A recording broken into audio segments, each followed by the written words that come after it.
দ্রুত কিভাবে শিখবো এবং কিভাবে মনে রাখবো ইন দ্য লং রান, এটা আমাদের একটা কমন চ্যালেঞ্জ।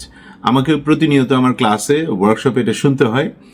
আমি 5টা কায়দা বলছি, একদম প্রমাণিত ইফেক্টিভ কায়দা। আপনি এটা সিরিয়াসলি নিয়ে ব্যবহার করলে এটার রেজাল্ট পাবেন। 1 নম্বর হচ্ছে, যা শিখছেন সেটা শোনার মাধ্যমে হোক, পড়ার মাধ্যমে হোক, সেটা বোঝার চেষ্টা করুন, ভালো করে বুঝুন ব্যাপারটা। ব্যাক অফ দ্য মাইন্ড এই সম্পর্কে যে আপনি শিখছেন, আপনার ধারণাটা পরিষ্কার। এইটা নিজেকে নিজে নিশ্চিত করুন, এটা খুব গুরুত্বপূর্ণ। এবং 2 নম্বর হচ্ছে, শেখার সময় নোট নিন।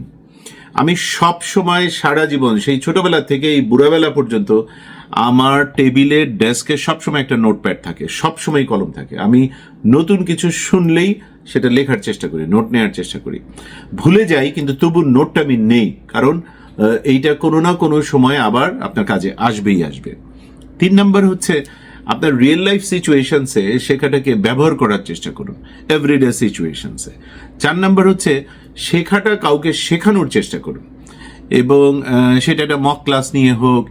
এরকম যদি সুযোগ নাই পাওয়া যায় যে কাউকে শেখানো যাচ্ছে না, তাহলে পরিবারের সদস্যদের অ্যাটলিস্ট মানে যাকে বলা যায়, যার সাথে আপনি এটা শেয়ার করতে পারেন, তাকে বলুন যে আমি এই জিনিসটা শিখেছি, এটা তোমাকে একটু বোঝাতে চাই।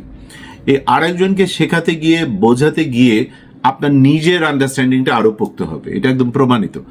Last but not the least, repeat করুন। যাই শিখছেন সে বেসিক জিনিসগুলো ওখানে মোটা দাগে যা আছে মনে রাখার মতো, সেটাকে বারবার নিজের সাথে নিজে রিপিট করুন। আমি কিছুদিন আগে একটা পোস্টে দিয়েছিলাম যে একটা শব্দ বা এক্সপ্রেশন শেখার পরে প্রথম দিন যদি আমরা 20 বার রিপিট করি, পরের দিন 10 বার, তারপরের দিন 5 বার, তারপরের সপ্তাহে 1 বার, প্রতি সপ্তাহে অন্তত পক্ষে 1 বার, তাহলে এটা আলটিমেটলি মস্তিষ্কের মেমোরিতে, স্মৃতিতে এটা রয়ে যাবে এবং আপনার প্রয়োজনের সময় এটা আপনাকে রেজাল্ট দেবে। এই হচ্ছে 5টা কায়দা, একদম প্রমাণিত কার্যকর কায়দা। এইটা ব্যবহার করুন এবং রেজাল্ট পাবেন ইনশাআল্লাহ।